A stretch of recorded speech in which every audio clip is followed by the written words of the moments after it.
There is a rule in nature so old and so absolute that almost every animal alive obeys it. Get injured and you die. Not from the injury, from what comes for you afterward. A limping zebra doesn't get to rest and recover. A deer with a broken leg doesn't get a few weeks off. In the wild, an injury isn't a setback. It's a signal, broadcast in every direction, that says the hard part is already done. Come and finish it. This is the single most reliable pattern in predator behavior. Predators don't fight fair. They don't test themselves against the strongest animal in the herd.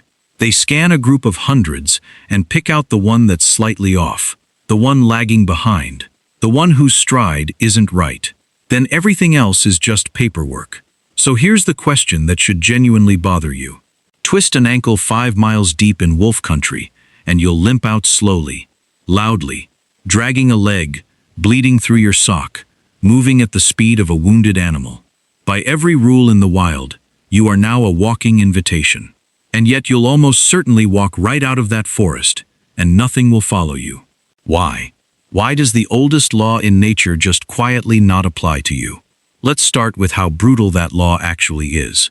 Because most people don't realize how surgical it is.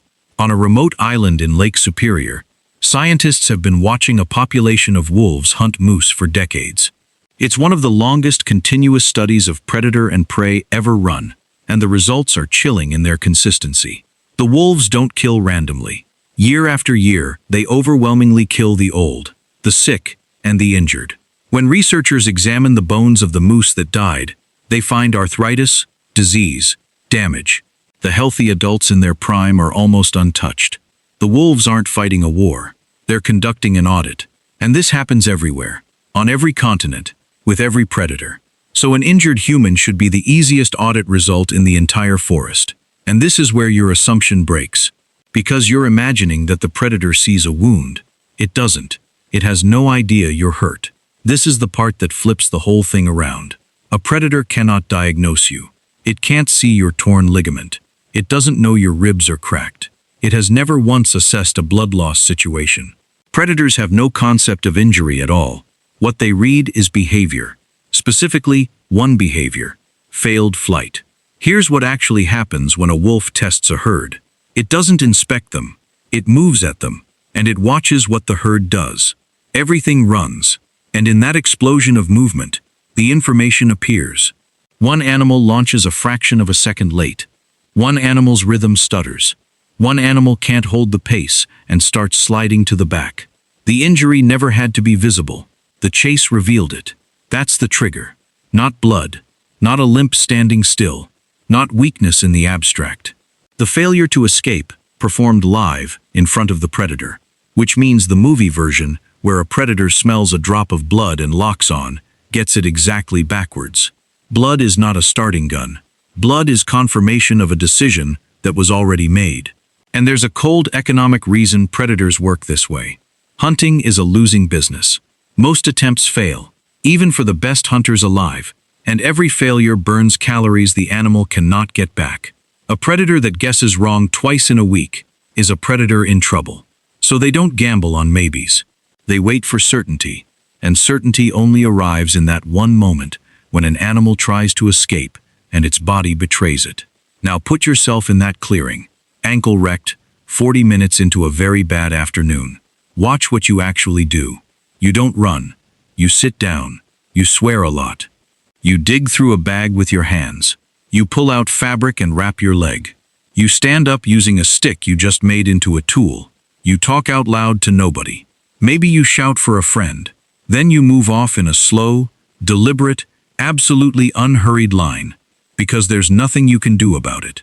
Every single one of those is the opposite of failed flight. There's no burst, no panic, no stumble in a chase, because you never entered the chase. You just calmly began solving the problem. To a predator built entirely to read one specific moment of collapse, you never provided it. You broke the test by refusing to take it. But there's something deeper here, and it's the real answer. Because even if you performed every prey signal perfectly, there's still a wall in the way. You are still, unmistakably, a human. And the predator learned about your species long before it learned about you.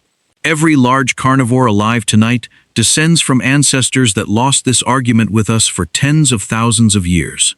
We hunted them, trapped them, poisoned them, and wiped several of the greatest predators that ever lived clean off the map. The bold ones didn't leave descendants. The cautious ones did.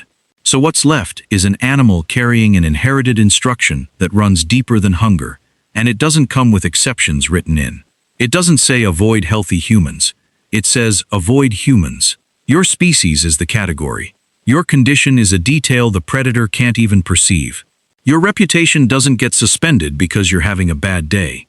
On top of that, you still smell exactly like the thing it was taught to fear. Smoke, chemicals, cooked food, synthetic fabric, metal. That chemical signature doesn't fade when you get hurt. If anything, a wounded human sitting still in one place for hours becomes a stronger, more concentrated version of the exact scent every predator's bloodline learned to walk away from. And then there's the thing that truly separates us. The reason this question exists at all. In the wild, an injured animal is alone. That's the whole point. The herd doesn't slow down. The herd cannot slow down, because to slow down for one is to expose all of them.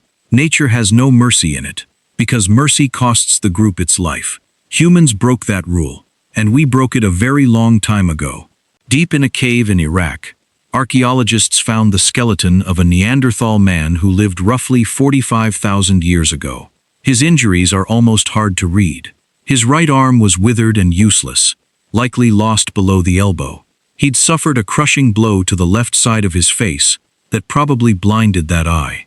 He had damage to his leg and foot that would have made walking a struggle, and every one of those injuries had healed. He didn't die from them. He lived for years afterward, one-armed, half-blind, limping, in an ice age, surrounded by real predators. There is exactly one way that happens. Somebody fed him. Somebody defended him. Somebody let him stay. Go back even further, nearly 2 million years, to a skull found in Georgia, belonging to one of our early ancestors. This individual had lost almost every tooth in their head, and the bone had healed over the empty sockets, which tells us they lived a long time that way. An animal that cannot chew, in that world, is finished in weeks, unless someone else is making sure it isn't. That's the answer hiding underneath the whole question. Predators don't attack injured humans because, in almost every real case, there is no such thing as an isolated injured human. There's an injured human and the people around them, and even alone, you carry the inheritance of all of it. The tools, the fire, the shouting, the improvised splint, the certainty that help exists. You are never presenting as a lone, faltering animal, because our species stopped being that a very long time ago. Now the honest part, because attacks do happen. Almost never in the way you'd expect. Not a healthy predator spotting a wounded person and moving in. When it goes wrong, it's the same 3 failures every time. A predator that's sick, starving, or too damaged to catch anything normal, running out of options entirely. An animal that got fed by people until its fear dissolved, and stopped seeing danger where danger clearly is. Or an animal that got cornered, startled, or defended its young, which isn't hunting at all. It's panic with teeth. And notice, in all 3, the human's injury was never the trigger. It didn't even factor. So here's what's really happening the next time you're limping out of the woods. Hurt, slow, convinced that something is watching. Something probably is. And it can see everything about you except the one thing you're terrified it can see. It doesn't know you're hurt. It only knows what you are. And what you are is the descendant of a species that spent 1 million years teaching every predator on Earth an expensive lesson, and the descendant of people who refuse to leave each other behind. The rule of the wild says, injury is a death sentence. Your ancestors sat down beside a broken, one-armed man in an ice age and simply decided that it wasn't. That's why you get to limp home.